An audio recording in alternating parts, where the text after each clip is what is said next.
নমস্কার বন্ধুরা, রিনাস প্যাশনে তোমাদের সকলকে স্বাগত জানাচ্ছি। আজকে আমি একটা মাছের রেসিপি নিয়ে চলে এসেছি, সরপুটি মাছের ঝাল। এটার স্বাদ অসাধারণ হয়, তাই তোমাদের সাথে আজকে আমি এটা শেয়ার করব।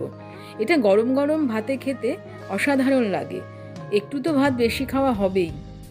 তাহলে চলো দেখে নিই কীভাবে এটা আমি করছি আর কি কি লাগছে। আমি এখানে দুটো সরপুটি মাছ নিয়েছি। মাছগুলো একটু বড় সাইজের ছিল, তাই জন্য আমি দুটো টুকরো করে নিয়েছি। আর এর মধ্যে হলুদ আর লবণ ভালো করে মাখিয়ে নিয়েছি। 10 মিনিট মাখিয়ে রেখে দেবে মাছটা। ছোট সাইজের টমেটো নিয়েছি, 1 টিস্পুন লঙ্কার গুঁড়ো নিয়েছি, রেড চিলি পাউডার, যেটা ঝালটা যে যেরকম খাবে সেরকম তোমরা বুঝে দেবে। 1/2 টিস্পুন আমি এখানে হলুদ গুঁড়ো নিয়েছি, 1/2 টিস্পুন জিরের গুঁড়ো নিয়েছি, আর এখানে 1 টিস্পুন ধনের গুঁড়ো নিয়েছি, আর দুটো ছোট ছোট সাইজের রসুনের কোয়া আমি একটু থেতো করে রেখেছি।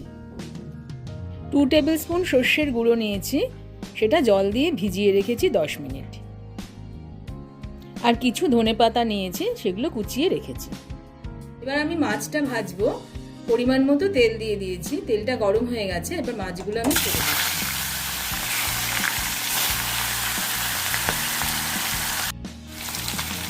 মাছটা ভাজা হয়ে গেছে, আমি একটা একটা করে মাছ ভেজে নিচ্ছি। মাছের সাইজগুলো একটু বড় বড় তো, যাতে ভেঙে না যায়, আমি এইরকমভাবে মাছটা ভেজে উঠিয়ে নিচ্ছি।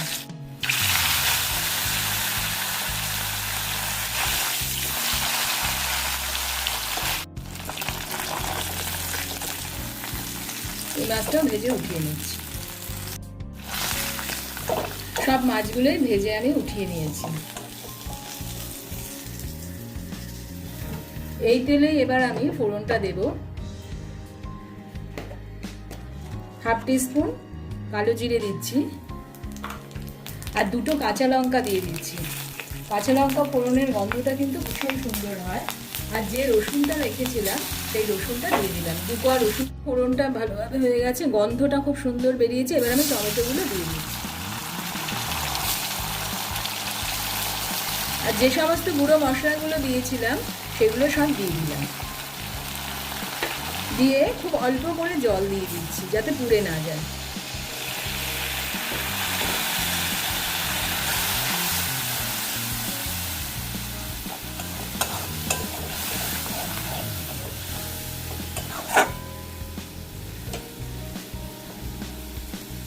স্বাদ অনুযায়ী এবার লবণটা দিয়ে দেব।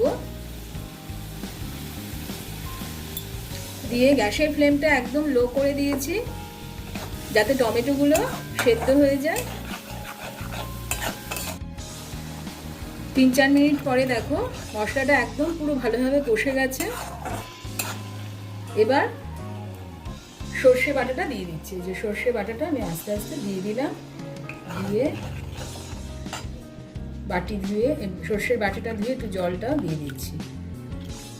দিয়ে এটাও আমি 3-4 মিনিট খুব ভালো করে কষিয়ে নেব। একটু কষিয়ে নেব। আর গ্যাসের ফ্লেমটা আমি এখন হাই করে দিয়েছি।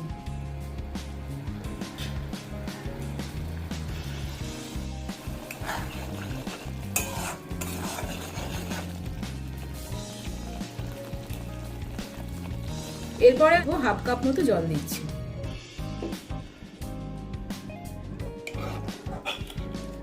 তোমরা যদি গ্রেভিটা এর থেকে বেশি করো তাহলে আরেকটু জল দিও। আর গ্যাসের ফ্লেমটা মিডিয়াম টু হাইতে রাখছি।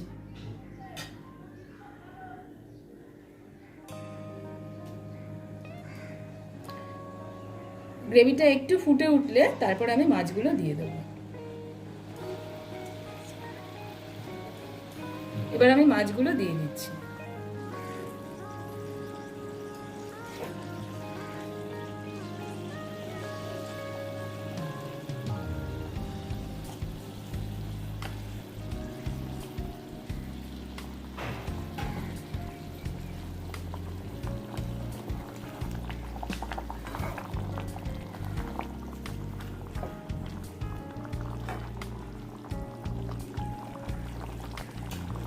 গ্যাসের ফ্লেমটা আমি এখন লো টু মিডিয়ামে করে দিলাম।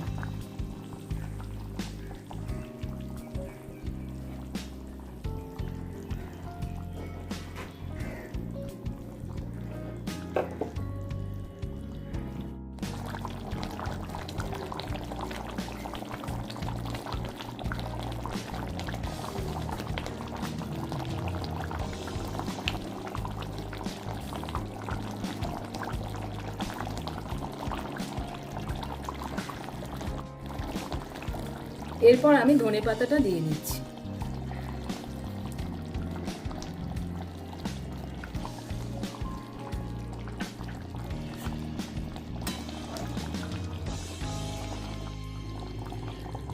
এর মধ্যে আমি 1 টিস্পুন একটু কাঁচা সর্ষের তেল দেব।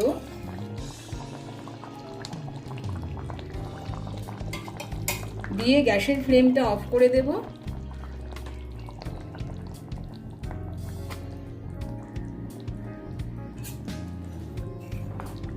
তৈরি হয়ে গেছে অপূর্ব স্বাদের সরপুটি মাছের ঝাল।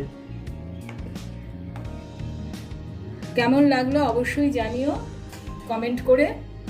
আর ভালো লাগলে একটা অবশ্যই লাইক করে দিও, শেয়ার করো বন্ধু বান্ধবদের সাথে। ভালো থেকো, আবার একটা নতুন কোনো ভিডিও নিয়ে চলে আসবো।